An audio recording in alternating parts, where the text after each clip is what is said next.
Something like that.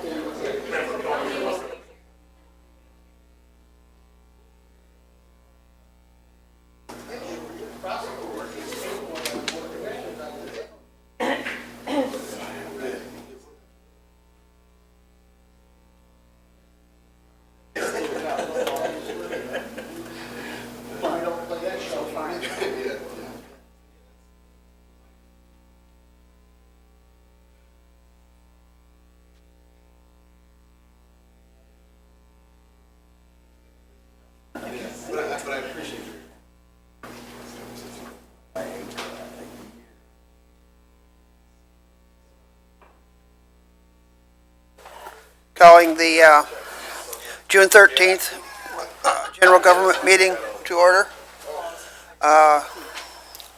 First up, we need to approve the agenda as presented. Pardon me? Okay.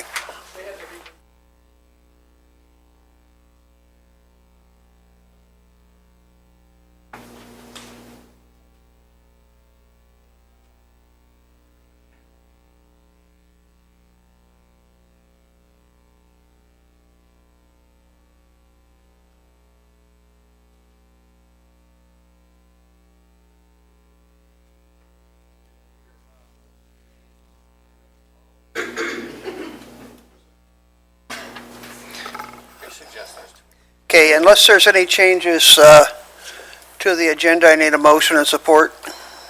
Move to approve the agenda. Support. All in favor indicate by saying aye. Aye. Aye. Those opposed, the same. Passes unanimously. Move on to item 3, public comment.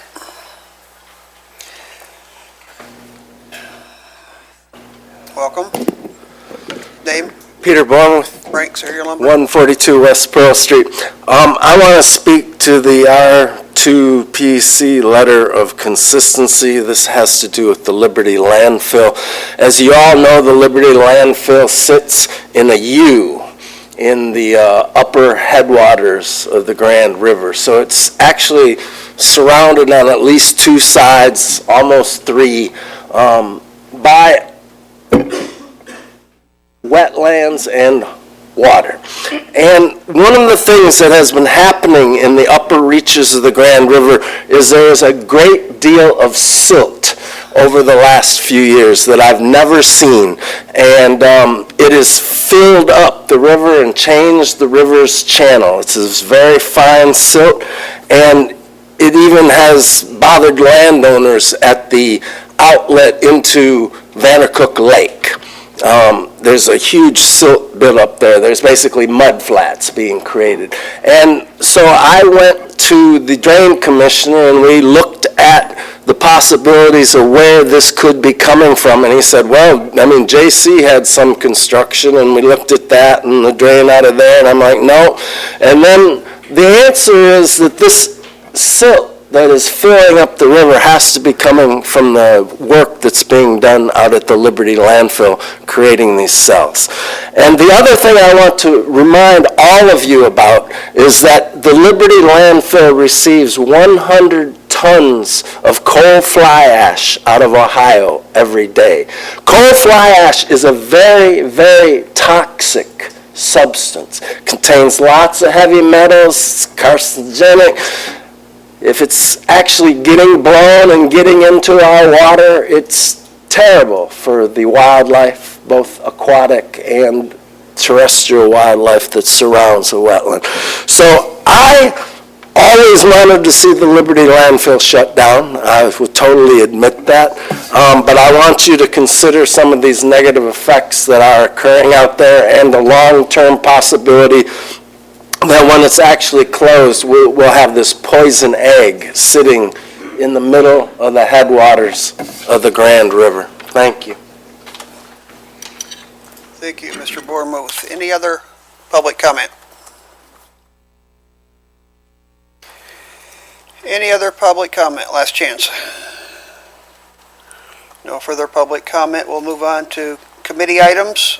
First up, 4A are our minutes from last month. Need a motion and support to approve the minutes. Move to approve. Support. We have a motion and support. All in favor indicate by saying aye. Aye. Those opposed, the same. Passes unanimously. Next up, we have appointments. We have one appointment this month. That's the Employees Retirement System Board. Currently, it's filled by a commission. It's a commission position. Currently, it's filled by James E. Shotwell, alias Steve. Steve has reapplied. Move the recommendation to the full board. Okay, we have a motion and support. All in favor indicate by saying aye. Aye. Aye. Thank you. Passes unanimously. It'll go to the full board, I believe, next month, our next meeting. Next up, we have the 4C, Region 2 Planning Commission Letter of Consistency. Welcome, Grant. Good morning. Good morning. So as I reported at the study committee, the Liberty Environmentalist Landfill reviewed its paperwork for Phase 5 of the Liberty Environmentalist Landfill and noticed that it never received a letter of consistency with the Jackson County Solid Waste Management Plan for that expansion. They maintain that they got that permission from the Board of Public Works back in 2015 regarding the landfill expansion, and that the expansion was included in the 2016 amendments to the Solid Waste Management Plan. Consequently, the Liberty Landfill contacted Jeff Snyder, Chair of the Board of Public Works, requesting a letter of consistency. He decided that it should go through the entire citing criteria process outlined in the Solid Waste Management Plan, and therefore he contacted the designated planning agency and asked staff to put together a consistency report with a recommendation to the Board of Public Works. And that was done with his input and presented to the Board of Public Works back in May, recommending that the proposed expansion is in compliance with the Jackson County Solid Waste Management Plan. The Board of Public Works agreed with that recommendation and alerted staff to send the letter of consistency on to the County Board of Commissioners for approval, and that's where we're at right now. Thank you, Grant. Discussion. Discussion. Okay, motion? Move to Support. We have a motion and support. Motion by Pulaski, supported by Snell. All in favor indicate by saying aye. Aye. Aye. Those opposed, the same. Passes unanimously. Thank you, Grant. Thank you. Next up, we have the Conservation District, item 4D. Welcome, Lori.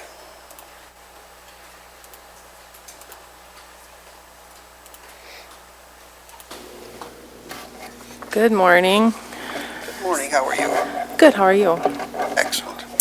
So I'm assuming or hoping that everybody got my funding request report. We are asking for funding for the remainder of the 2022 household hazardous waste collection season for the Conservation District in an amount not to exceed $52,000. This money will help fund, well, I guess it'll pay for, I submitted a budget, kind of a budget breakdown in the attachments that I sent. Basically, we're going to be considered all the little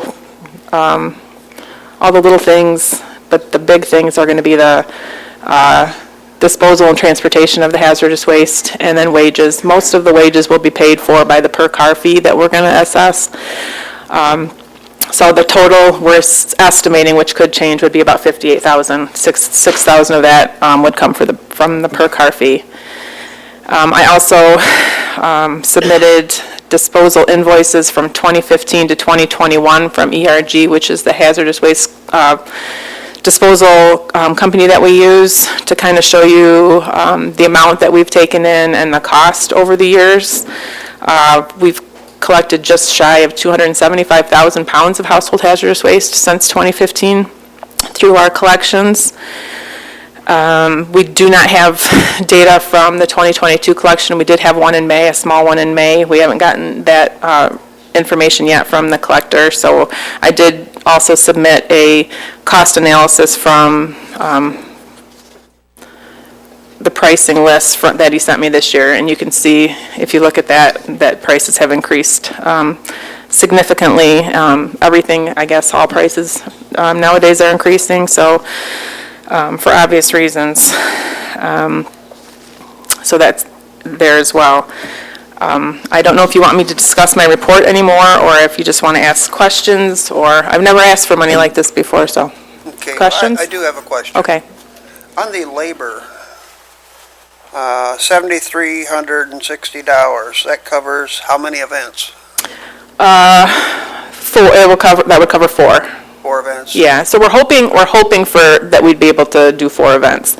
If Okay. we have one really big event, maybe the 4th event won't happen. I mean, if we have money left over, this is all an estimate because we don't know how much we're going to bring in. We don't know how many people are going to show up.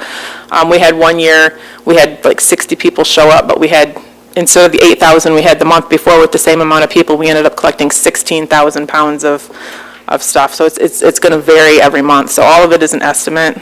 Okay, is there set hours for the collection? Yeah, we do it between, usually it's between 12 and 6. During a weekday. It's harder to get Saturday help. We'd like to do at least one Saturday collection, though, for the people who can't make it during the week. Come up with the labor? There's Just 5 people? Yeah, 5 people. Are you aware that's $60 an hour? No, it's $25 an hour, but there's planning events. There's the planning and the actual event days. And we're there longer than those hours because we have setup, and then you also have takedown and packaging and loading and all that stuff. Okay. So in my calculations, it's only $25 an hour, but there's a lot of prep time for it. Okay. I can go do my math again, but I'm pretty sure that's right. You need any more help? At $60 an hour, I'd probably be able to find a lot of help. Okay. Any further questions for Lori?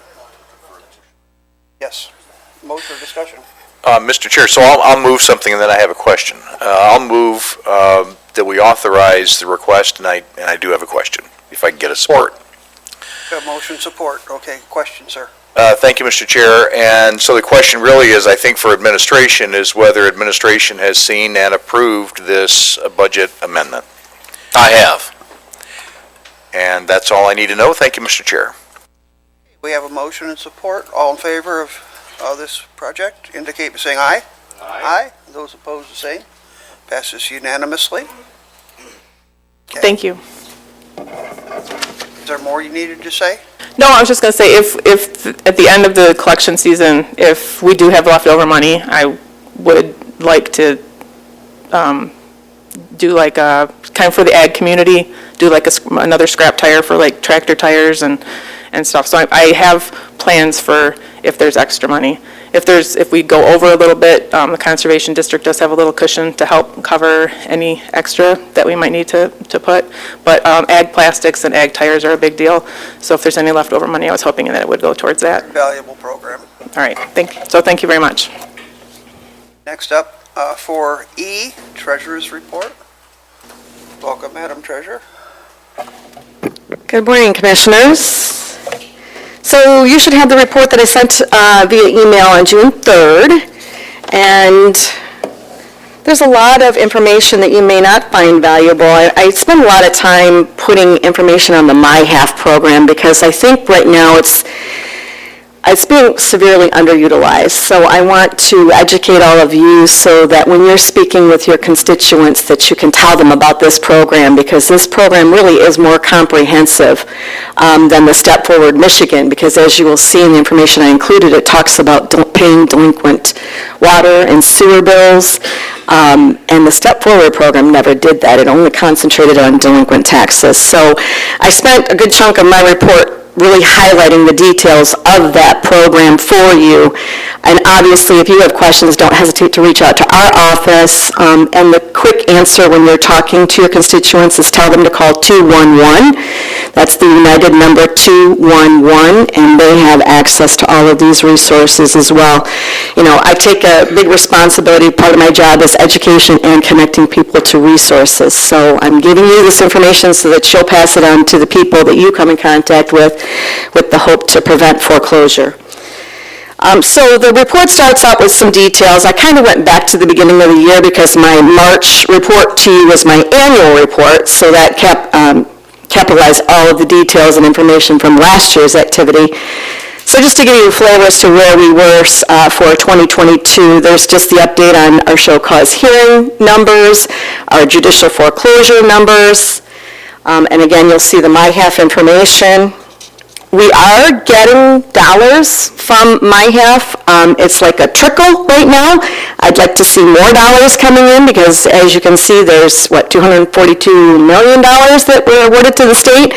I'd like to see some of those dollars coming in helping people for Jackson County. So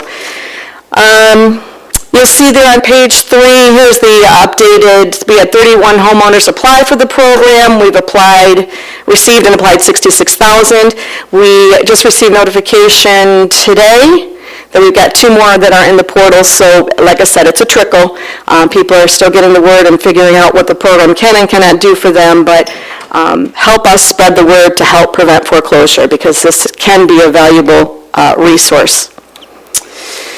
On page 3, I wanted to take a moment to talk about something that was pretty significant in my experience as the county treasurer. March 2022 was our largest month of collections in our history. And there were several factors that contributed to that. Generally speaking, when we get the new round of taxes that could get turned over to us March 1st from the locals, anything that was not collected at the local unit gets turned over to us March 1st. We're in the process of settlement at that point in time. And we've always focused our attentions on getting settlement finished so that we could get those tax records into our system. This year we kind of flipped the script and we sent out notices almost immediately when we got those taxes, because what we have found is that people, for whatever reason, they forget that they had a winter tax bill. So a lot of those taxes that come turned over to us from the local unit is something similar to that, where they forgot to pay their winter tax bill. So rather than let it sit with us and continue to accrue interest, right, and make their bill bigger, we sent out a notice almost immediately, and that really was the huge uptick in number as far as people coming through our doors, people using the online portal. So we got the money faster, which takes those parcels out of our cycle, so it's less work that we have to do with as far as the forfeiture cycle and the foreclosure cycle to collect. So it was a win-win, but it was astonishing how much traffic we had. To the good, you'll see our total collections was just over $3 million, and it's usually about $1 million, so it was about $2 million more. So that was good. Good news. We'll take it. So now we're to the point in the cycle where we talked about January, we talked about February, talked about March settlement, and then obviously another date that's real big for our office is March 31st, which is our foreclosure deadline date. So you'll see that I did a bullet point showing you what our total number was this year. I'm disappointed that we got to 120 parcels. I was trying to get under 100 parcels again this year, like last year we had 76. And I wanted to make sure that you knew that it's not all houses and people being displaced. We had more vacant properties that came through and that we foreclosed on. And I wanted to take a minute to really make that known, make that a highlight point. So 34 more vacant parcels this cycle. And it happens, we have parcels that we foreclose on from previous years, and people pick them up at the minimum bid auction thinking they're going to turn them around, flip them, maybe contact adjacent landowners to see if they can sell those usually undesirable vacant lots. And eventually when they don't either put the effort to sell them or realize that there's no money to be gained in those parcels, they let them re-revert and we end up foreclosing on them again. So that's what happened. And generally speaking, we see anywhere between 7 to 10% parcels re-revert every cycle. So this isn't anything new. It just happened that this was a bigger blip than we've seen in years past. So, yeah, I highlighted that Blackman Township had 16 vacant parcels, and that was one owner. So it was one owner that bought 16 vacant parcels and didn't do anything with them, got tired of paying the taxes, and let them foreclose on again. So, all right. And then I wanted to take a minute to talk about Public Act 255 and 256. As you should all be aware, that is the new legislative changes that affects surplus proceeds. There's some details there for you. We're still in that timeline. The statutes outline deadlines that claimants need to meet. So I wanted to bring you up to speed as to where we are. We had 7 valid claims filed, and what I mean by valid is that they followed the letter of the statute and completed their filing by the deadline, before the deadline. We had other people that filed after the deadline. I don't necessarily consider those valid claims, but that's not for me to determine, that's for the judge to determine. But just, that's why I wanted to let you know that's what I consider valid. They followed the state statute and applied and filed by that deadline.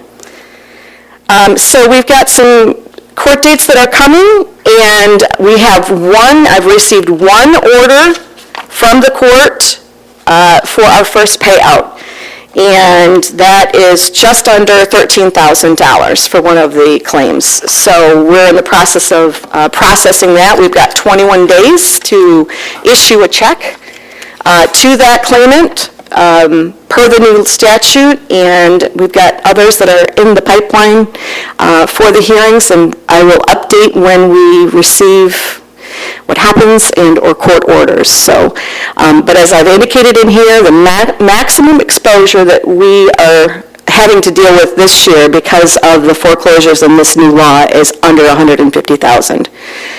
So that's good news in and of itself. And so this will change how I report my information out to you. I think it's very important to continue this discussion about exposure, potential exposure. Obviously, it's going to change every year, depending on the number of parcels that foreclose and the number of claimants that file to trigger that process. I'll continue on unless there's questions. Mr. Administrator.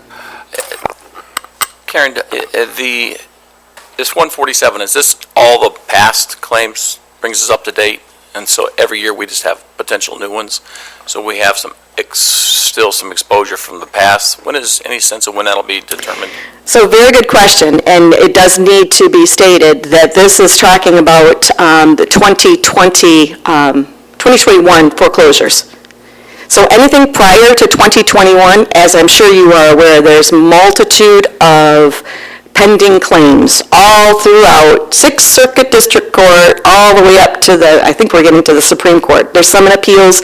When I mean a multitude, I'm talking at least 20 20 to 25 cases, and it's scattered all throughout the state of Michigan. So there's a tremendous amount of pending litigation that specifically addresses the retroactivity of the Supreme Court decision Raffaele. So they're still in progress. We meet bi-monthly, our legislative group, through the Michigan Association of County Treasurers. We're working with legislative counsel, legal counsel, and they give us updates as to the status of those, but we're at the mercy of where things go through the court systems.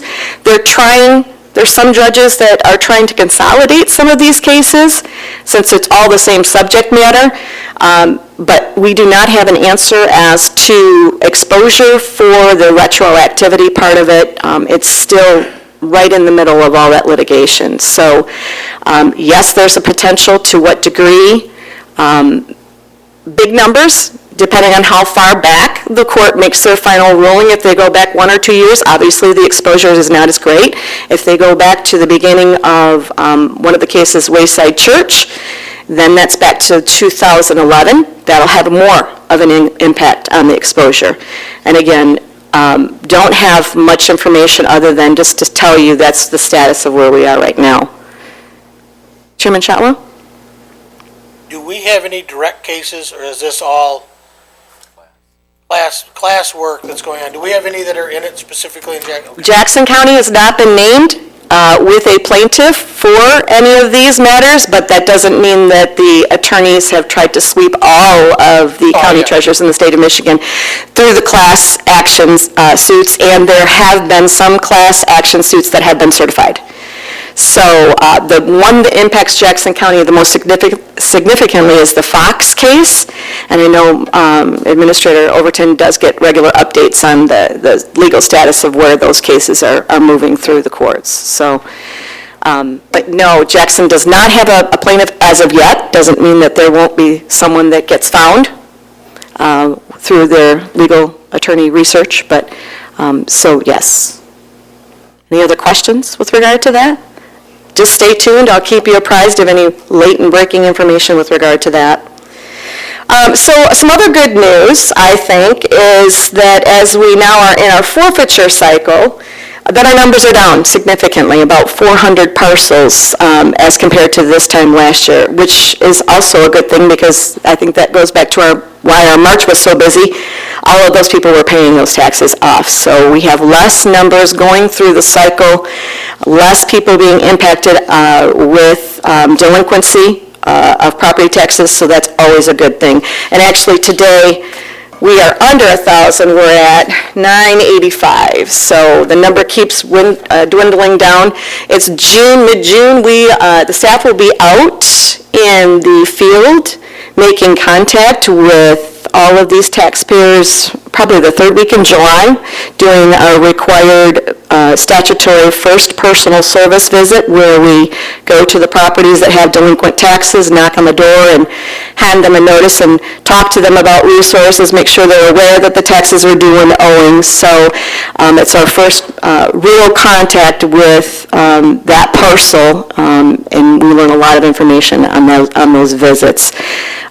So we will be doing that in July, so if you hear of any activity going on in your townships, that's probably our office notifying those people impacted. If I could, Karen. Yes.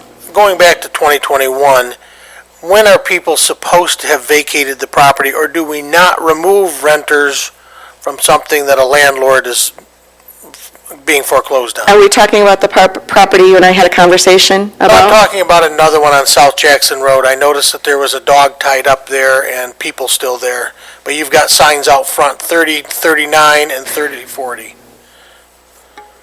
South Jackson. Are your designated signs? Well, it would have been a property we foreclosed on in 2022. Because well, either way, the auction signs are there right now. Yes, yes. But I do see an animal tied up out there. That's why I wondered. Then we will make sure that my crew goes over there because they go and check these properties that we foreclosed on at least every 2 weeks, if not more. They're mowing it, making sure the properties are secured. If there's animals that are left behind, we also want to know about that too. Okay. South Jackson, a dog. So we asked the renter to move out and we seal up the property, is that what you're saying? Generally speaking, yes. Okay. COVID happened, and as you are aware, there was a, federal eviction moratorium, and our past practice for my office was, yes, when we foreclosed, we would go visit the properties, make contact if there were renters, we gave them a 30-day notice to quit, and gave them time to do that. If they weren't out, then we took them to the court and went through the eviction process. COVID hit, we stopped that process. We stopped that procedure, and we actually have not done that again. And I think we have maybe one or two renters in this foreclosure cycle that we've had to deal with. And the property that we were talking about just vacated on Saturday. Yeah. So we had people there moving and cleaning up the property, removing So a we- lot of junk material, which was a good thing, not at our cost, at their cost. So the only one that I was aware of was the Schilling property that had a renter in there. But we will certainly check out South Jackson, so thank you for letting me know that. Sure. Yeah. But it is our goal to make sure that the properties are vacated, but it gets a little tricky. We're trying to respect people in the time of COVID, so we're not as aggressive, I guess, I'll say, doing the full evictions like we have in the past. No, I understand. I just wanted to understand where we were post-COVID. Yeah, post-COVID. We went and visited the properties the second week in April, made contact with all structures, secured those that needed to be secured, and then, again, we had the contact, and we gave them 30 days verbally to remove the things from their premises on the Schilling property. Okay? Thank you. Yep. Two more updates, and I'll be available for questions. I wanted to update you on Mechanic Street property. As you all should be aware, it is now on the national priorities listing. And good news is, we received an email from the EPA. They're coming back in town, so I'm very excited about that. We actually meet on site tomorrow at noon. So I'm not sure what it's going to look like. When the EPA was here last time doing the emergency cleanup, obviously there was a different protocol, so it'll be interesting to see how they approach it from the Superfund NPL perspective. But are you going to try to join us? I'm going to make every effort. Okay. Mike and I were talking about that today Good. already. Good. And as we've had conversations, utilizing the county brownfield and the city brownfield, I think will be key parts to this conversation and moving this property forward and hopefully getting the structures down. I'll continue to say that because that's what I think is the best use of the property, but, so I wanted you to be aware of that, but there has been ongoing activity on that property as well. EGLE, which is our state DEQ, they have been on premises at least monthly doing groundwater sampling. So there has been activity on the property. There's been sampling done, testing done all along. So I didn't want you to think that it's just sitting there. It's an eyesore, I know that, and we're doing what we can to do the right thing and get it cleaned up and hopefully get it down. And then lastly, I just wanted to update legislatively, Commissioner Snell presented to all of you a resolution at the study session highlighting H-Bill 4730. It's, they call it the Zillow bill package of bills. I just want to make sure that you hear it directly from me as a county treasurer. The county treasurers are strongly opposing this legislation, but it's not because it's an access to information issue. That's not the issue. What Zillow is asking in this legislation is to be special, to be separate. They're a private entity asking for tax-paying government information. I'll say that again. A private company wanting special consideration to have access to taxpayer, because the taxpayers fund our office, and the collection of all that data therein, they want access to that carte blanche. So there's some language in the, I don't know if it's Freedom of Information Act, but qualified data file is kind of the key catchphrase in all of that. And that's what Zillow is saying. Well, Zillow does not understand that government has silos and compartments.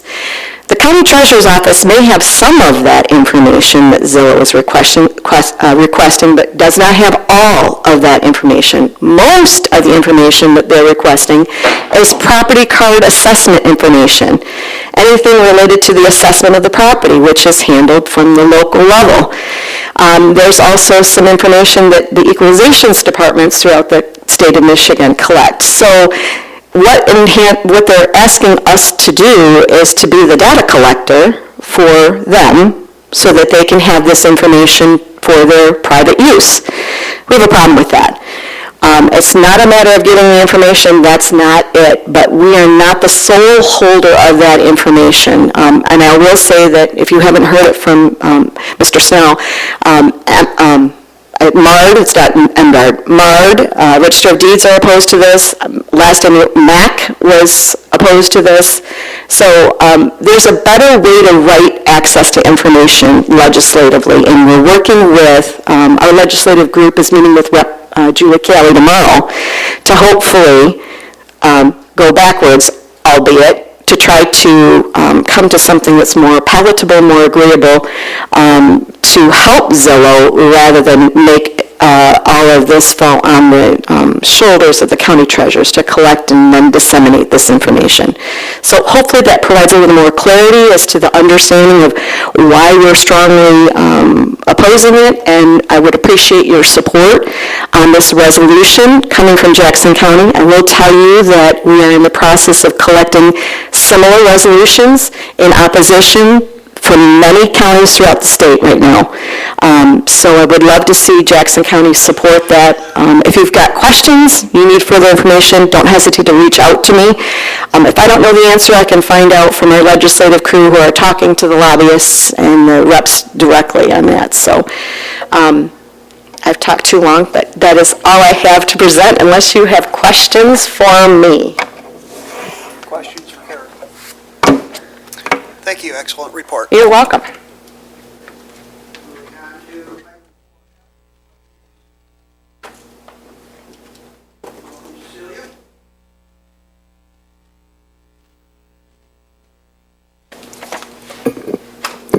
Good morning. So I am here to talk about April. And now if you kind of take a look at our benchmarks, we are a little bit above our benchmarks for expenditures and of course below for our revenues, but as I'll explain going through a report that is expected. So if we go ahead and turn to page 2, as you can see each of the other categories, we are below our benchmark.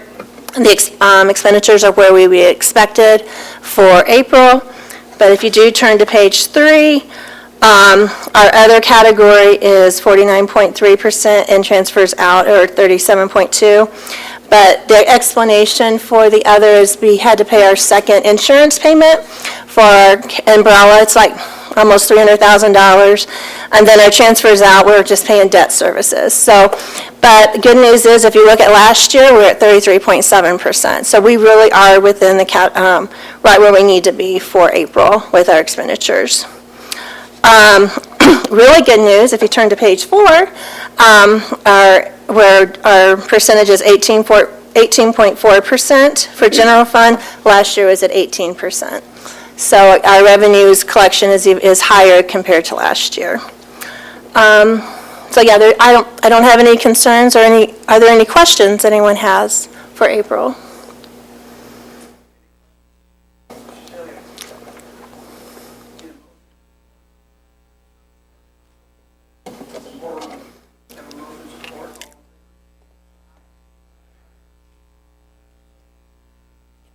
Thank you.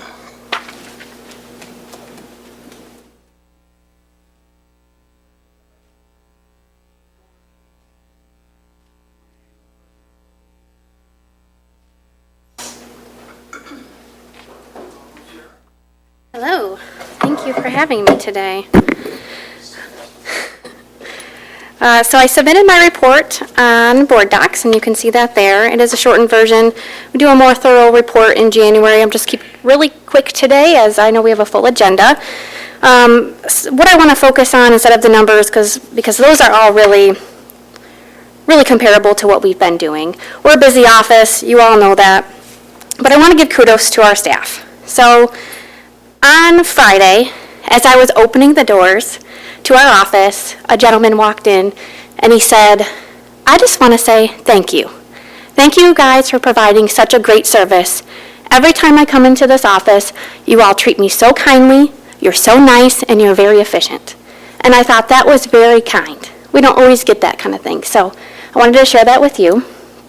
And then also on Friday, received an email regarding one of our vital staff that said that our vital staff, this particular person that had helped this woman, was, quote, helpful, patient, and determined to find the information she was asking for.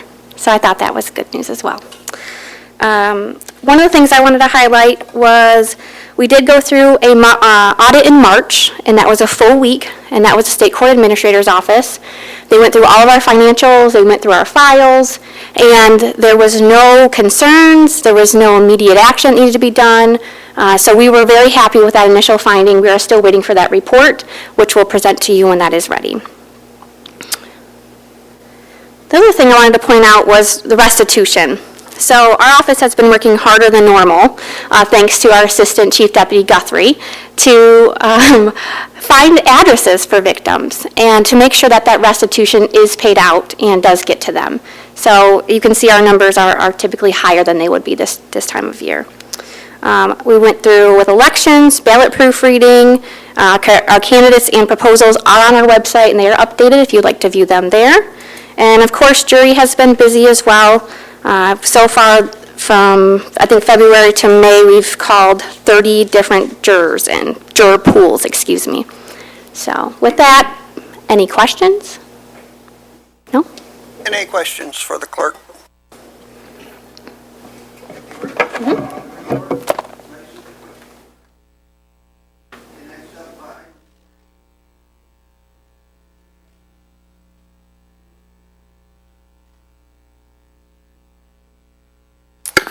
So this item is a renewal. It goes back to our CDBG grant funds.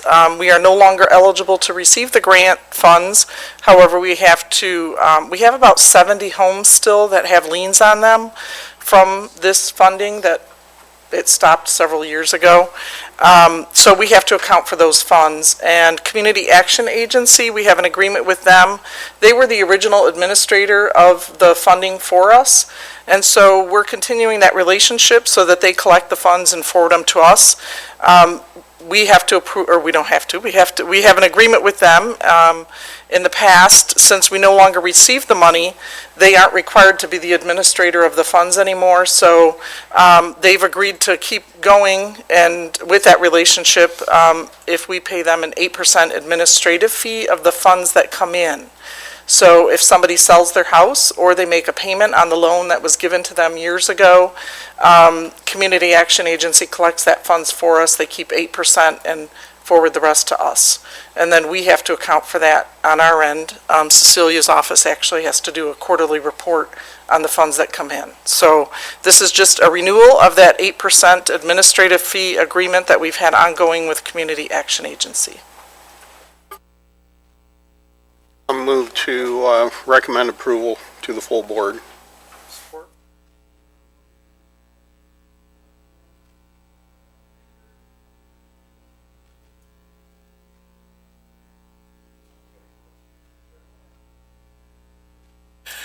Is it, under whose power would any of these liens be released? It's actually, the liens are placed on the homes, so if there's a change of ownership, whether it be through a death or a sale or a foreclosure, we only release typically if there's a foreclosure of the property. If there's a death or a sale of the property, then the sale of the property, we get the funds. But people can voluntarily make a payment. We don't get a lot of those, but people voluntarily make a payment sometimes. But it's still under the county's responsibility to make any lien releases, not Community Action Agency, is that right? Correct. Yep, Mike has to sign off on those. Those come Perfect. to Mike. Thank you, Mr. Chair. That takes care of my question. Thank you, Mr. Chairman. Reading through the agreement between County Action Agency and County of Jackson. So the Community Action Agency is a nonprofit corporation. And this agreement has our administrator as I see it, working for them. Our administrator would receive payments, submit monies collected, record any changes, assisting county with the required reporting to the state.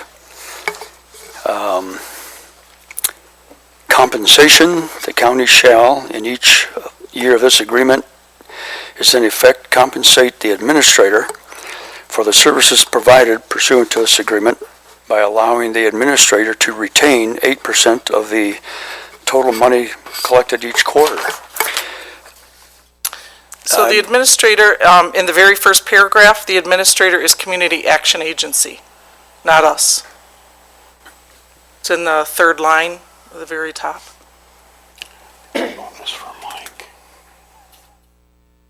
Okay. So, the Community Action Agency, a nonprofit organization, is going to be collecting these. What's our financial obligation here?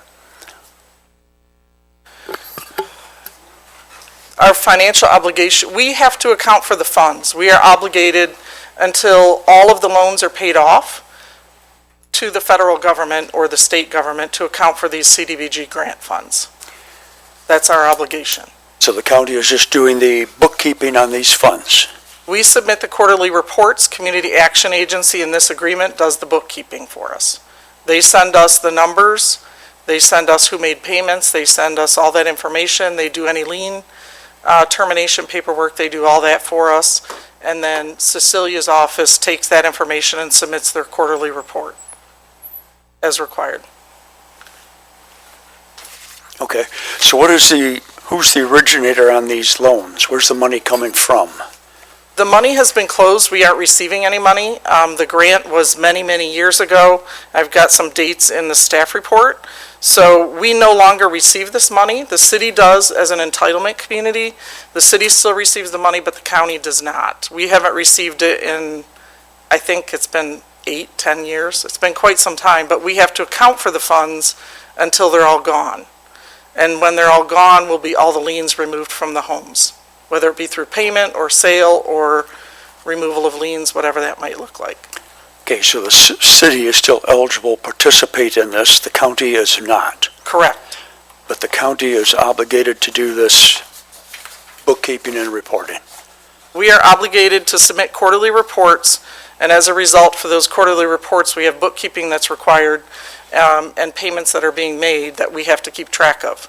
So Community Action Agency has agreed to do that bookkeeping for us and accept those payments, do the lien stuff on our behalf for this 8% administrative fee of whatever is paid. So if there's no payments, there's no money.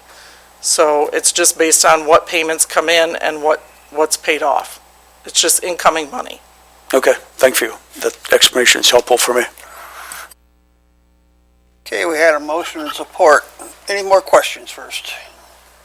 Okay, we had a motion and support. All in favor indicate by saying aye. Aye. Those opposed, the same.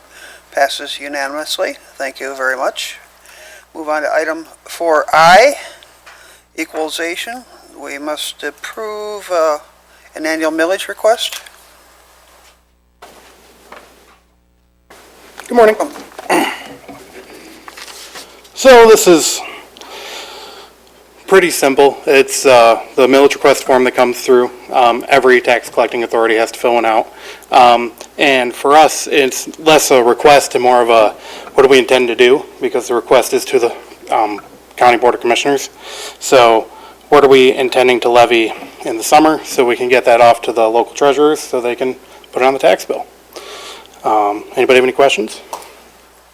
Questions? Okay, if we have no questions, I need a motion and support to send this to the full board. Go ahead, Tony. This is a list of the various millages that are collected from our residents, our taxpayers. Correct. The millage that Jackson Community College receives, why is that not included in this list? The community college is its own millage rate. That does not come through the county. So they'll fill out their own, this is just the county's millages. So not that will all appear on your tax bill, but just the ones that are specifically voted in for the county and the county's operating. Okay, because that's a, So all of your local units, they all have to fill out this same form, which will come in the apportionment report in October, to request the commissioners to approve that. This is just saying, hey, this is what we're collecting in the summer for the county, our operating, to let the local units know what to put on the tax bill. No problem. Commissioner Pulaski. Mr. Chair, I'll make a motion to recommend this to the full board, and then if I get support, I have a question. Support. Okay, motion Pulaski, supported Alexander. Go ahead with your question, please. I just want to make sure I'm taking a look at this. I think notable by his absence is the jail millage. Is that correct, that it is not listed as something we're currently going to assess? Is that right? It's currently not available. So once it gets voted in, we will be required to amend this. But we have to get it out to the summer, for the summer levy of taxes for our operating, which we traditionally do in the summer. I guess I just wanted to make sure we're all clear that that thing has expired and it's not on the list. It's expired and it can't be on there, yes. Okay, thank you, sir. No problem. That's all I have, Mr. Chair. Okay, thank you very much.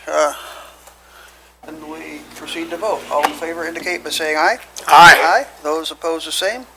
Passes unanimously. Thank you. Thank you. Thank you, Joseph. Item 4J, facilities.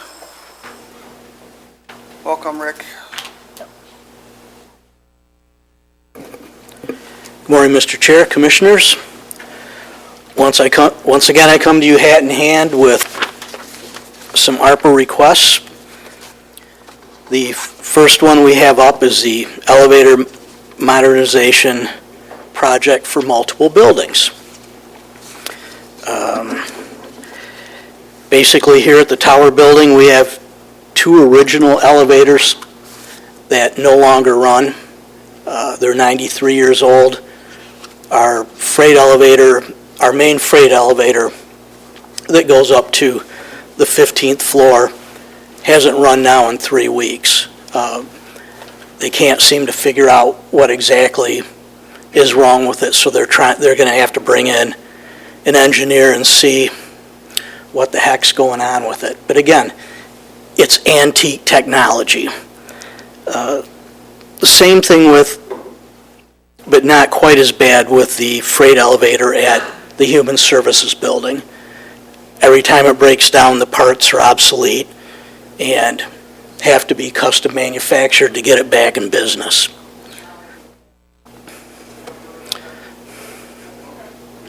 Okay. Discussion. Motion.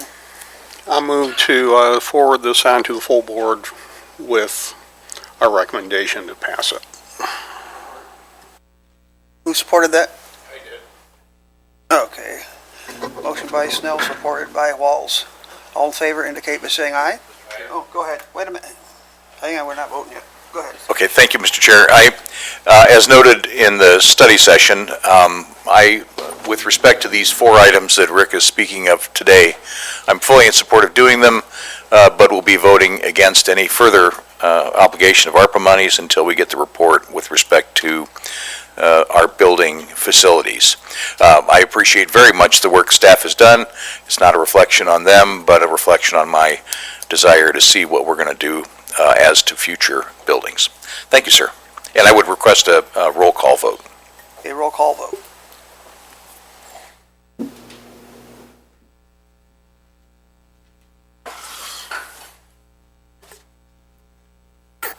Walls?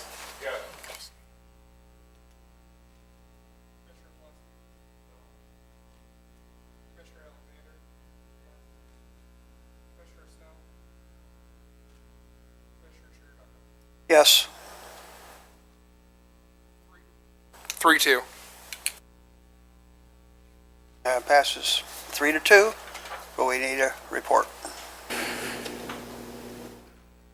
Okay, next up 4K. Thank you, Mr. Chair.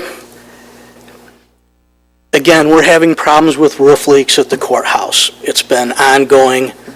We've been chasing these leaks for a long time. We've gone through and researched the best system to rehabilitate the roof as opposed to stripping it off and replacing it. Basically, we'll be getting a whole new roof system with a 20-year warranty in place. We've gone as far as we can go with chasing the roof leaks. You fix it in one spot and it's leaking somewhere else. So we did have a question from Commissioner Bear on how the parapets would be addressed, and I'm going to have my associate Derek address that. So the existing term bar stays in place, and they have their own patented technology for parapet walls in general and masonry. So they will encapsulate the current term bar and take this acrylic coating all the way up to the bottom of that cap that we discussed. So in the long run, they will repair what needs to be repaired and then seal it all up so there's no future problems with the masonry. You're welcome. Okay, any more discussion on the roof? Okay, need a motion and support to do the $318,000 courthouse roofing project plus a 10% contingency. So moved. Motion by Walls. Do I have a support? I'll support it. Request roll call vote. Roll call vote.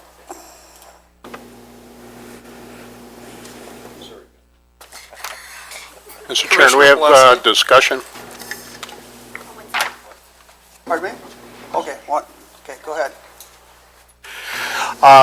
I'll be joining Commissioner Plesky in voting no for the same reason. Not that I don't think these projects need to be done or that there's no merit to getting them done, but this is a report that we've asked for, and I just want to see what the numbers look like. Thank you. Might I ask, we passed these 3 today, and we just won't accept any more projects until we get the report. Let him keep working. Just we'll table anything that comes forward.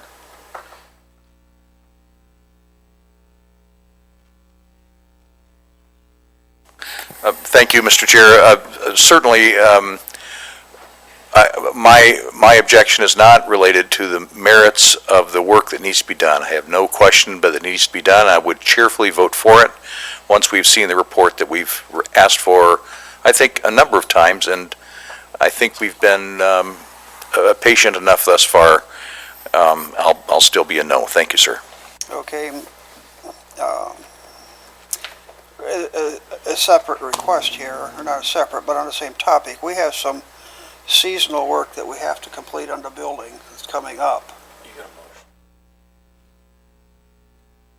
Okay, we'll just go ahead and vote on this thing. Roll call. Commissioner Plesky? No. Commissioner Alexander? No. Commissioner Snell? No. Commissioner Walls? Yes. Commissioner Chair Duckham? Yes. 3-2. Motion failed, 3-2. Okay, we'll go on to item 4L, facilities, tower building, masonry repairs.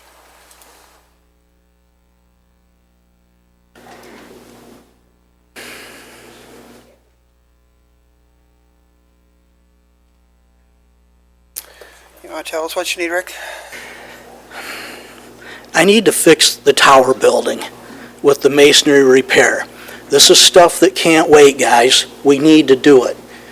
And if we don't do it, we're going to have problems in the spring during the freeze-thaw season. So I really don't have anything more to say on this. When can we get a report? When can we get the information they've requested? Go ahead. That's not on Rick, that's on me. We're working on that. With Region 2, the same as I indicated at study session. We would probably have it by now, but the jail propped up and we had to work on the jail first. All right. Discussion. Are we gonna vote on this? Tony? A question for the administrator. What kind of report is this being requested? What's the nature of this report? What's the report, the nature of the report is what are we doing with our buildings? The question primarily has been, can we close any of our buildings? The idea being that what has been discovered through COVID across our nation is that a lot of people can work from home. We have a number of examples in our own community where Consumers or Henry Ford has administration, a number of people working from home, and therefore they have half-empty buildings. Does that apply to the county? Can we do the same? Can we consolidate and close a building? And, we were in the throes of looking at all our buildings, and frankly, we've been running in parallel with the jail, but that report is not ready for public consumption at this point.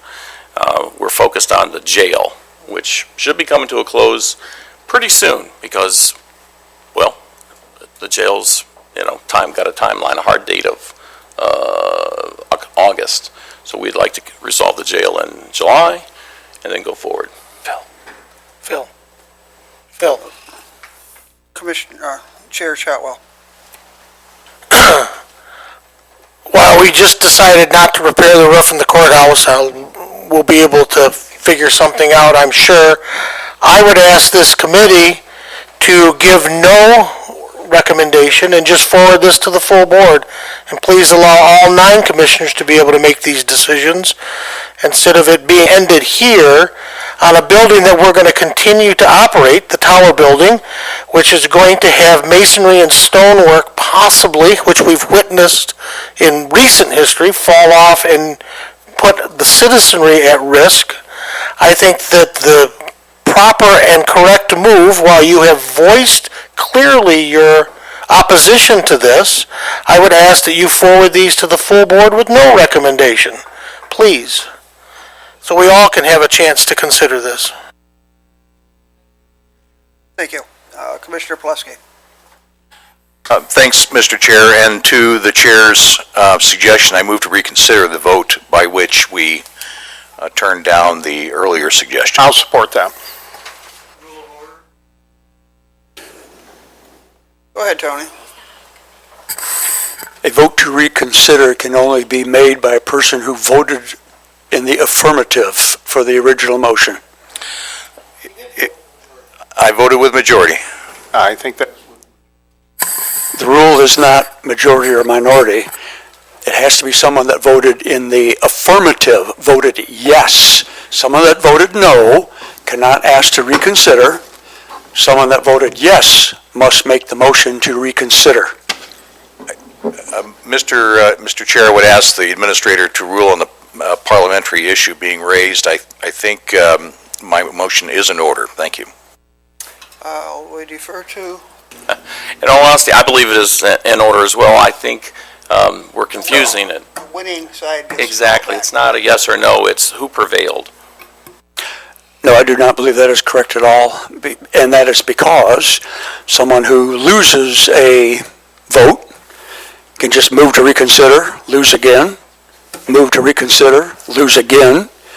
Well, So no, the I think- parliamentary procedure is it must be someone that voted in the affirmative. I think you just made your point, Tony. Sure. He was, the 3 people who voted prevailed.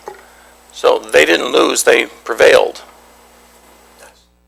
Well, I tell you what, we can check with our, legal counsel on it. I have the policy up right now. Okay, go ahead. If I may, Mr. Chair.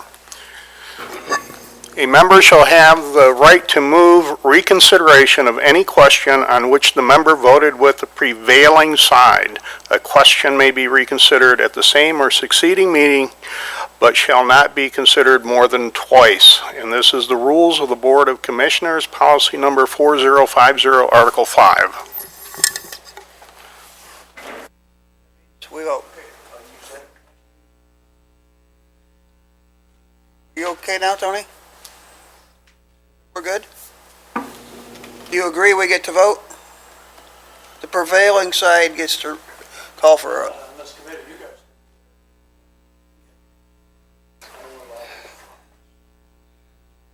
Okay, we will vote on item 4L, tower building masonry repairs first, because it was. First, you have to move. I was going to finish what was doing.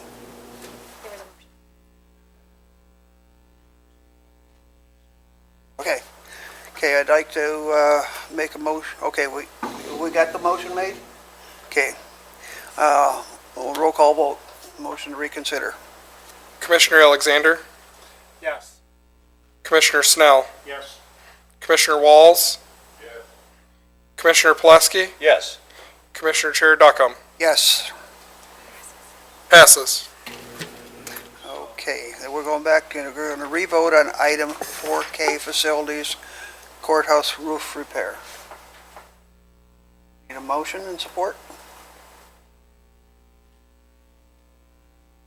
We're getting where I am. I'll move it.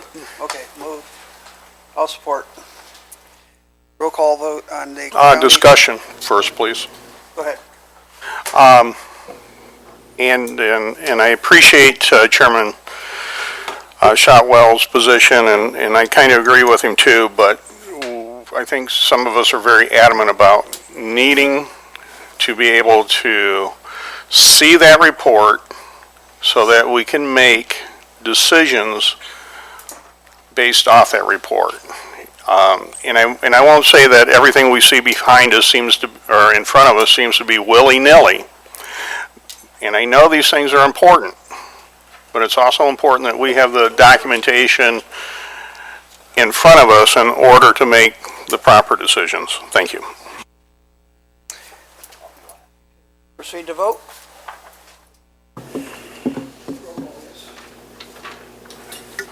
Commissioner Snell, Yes. Commissioner Walls. Yes. Commissioner Plesky, No. Commissioner Alexander, No. Commissioner Chair Duckham, Yes. 3-2. Okay, the facilities will have the authority to move forward the courthouse roofing improvement. That's what that vote is for. We'll return to item L, facilities tower building masonry repairs. Add a motion and support? Move to recommend, or without recommendation, that this be sent to the full board. Okay, roll call vote. Well, we have a motion and support. I'll support. Or I'll support it. Motion and support, move forward with roll call vote. Commissioner Walls. Yes. Commissioner Plesky, Yes. Commissioner Alexander, Yes. Commissioner Snell, Yes. Commissioner Chair Duckham. Yes. Motion passes, going to the full board. Move forward now to item 4M, human facilities item, human services building roofing improvement. Thank you, Mr. Chair. This roof system's in the same shape as the courthouse, specifically the section of the building that runs from east to west. The configuration of the former medical care facility is in a T formation. The stem of the T has been repaired over the years. We're just down to the last portion of it. This last portion of it is also where 911 is. It's also where the health department's clinics are. And this was slated to be done a few years ago when we lost all of our capital funding because we had to build a morgue. So this is the shape that we're in. We have to do this, or not. I mean, it's certainly up to you all, but at the end of the day, it makes sense to get this last part of the building taken care of. Thank you. So we're requested to approve a contract, or to proceed with a contract with Lutz Roofing for $423,950 with a 10% contingency. This is using ARPA money. I need, any discussion we need? If not, go ahead. Go ahead. Mr. Chair, I'll move.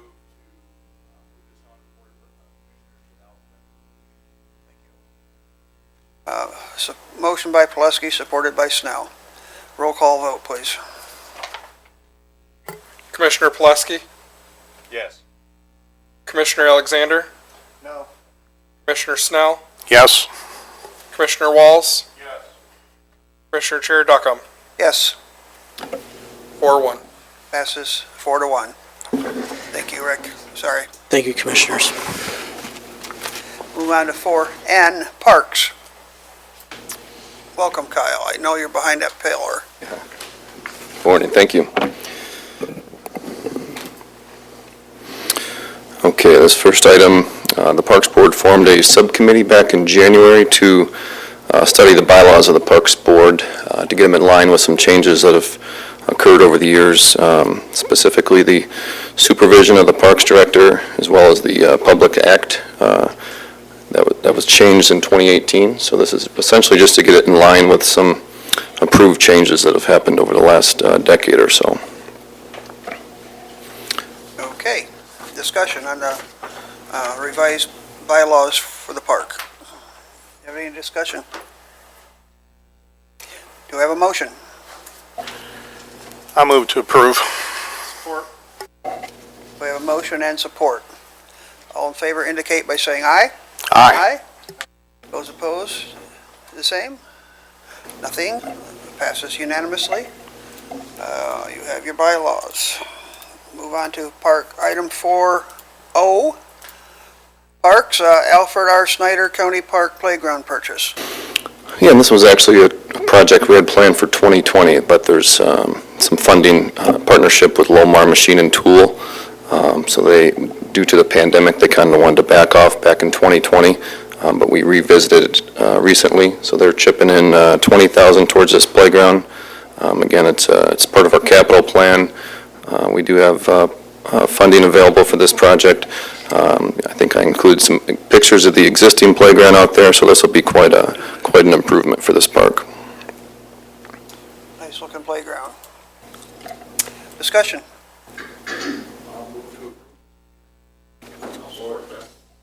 We have a motion by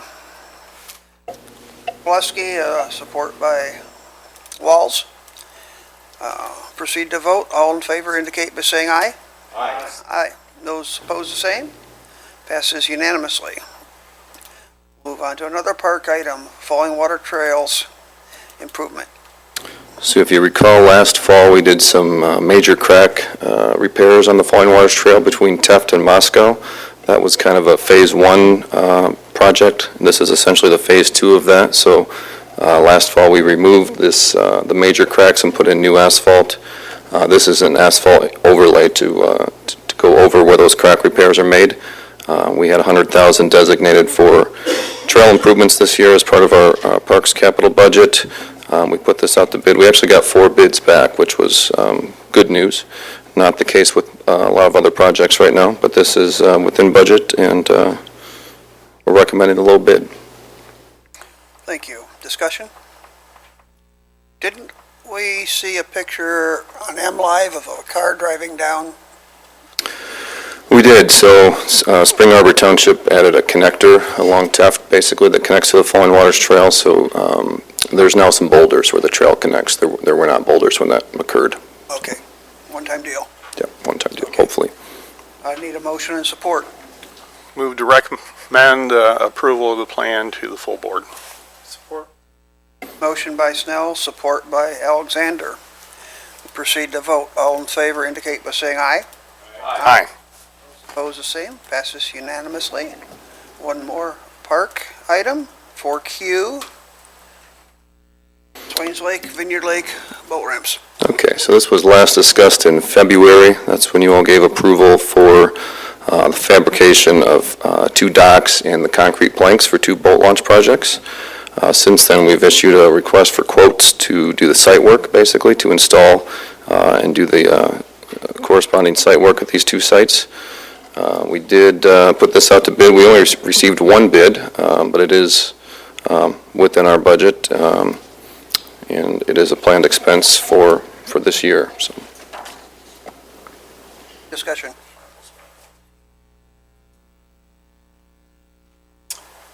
No discussion? I need motion and support. What do we do with this?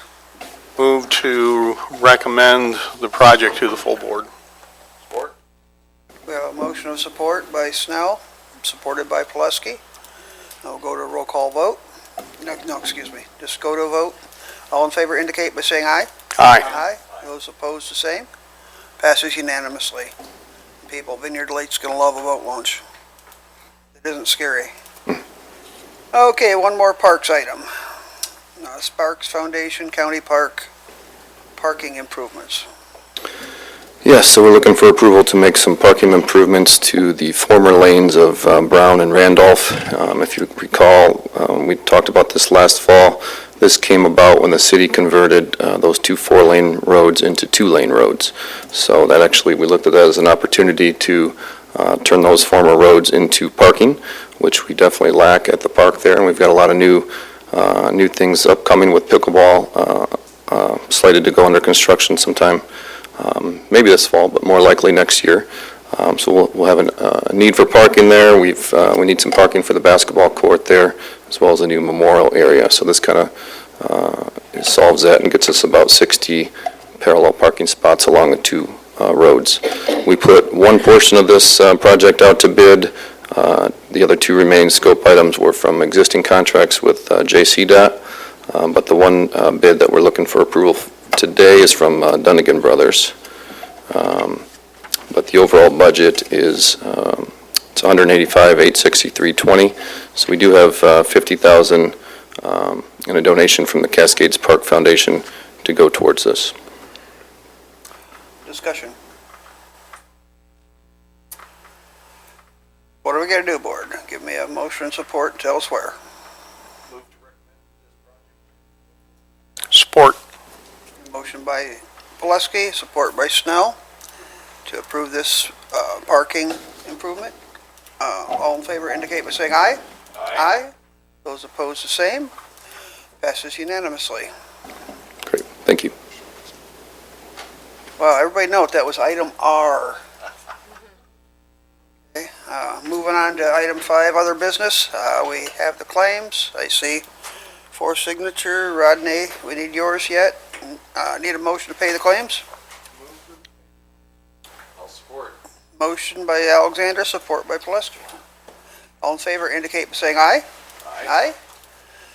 Those opposed, passes unanimously. People will get their money. We have no other minutes scheduled.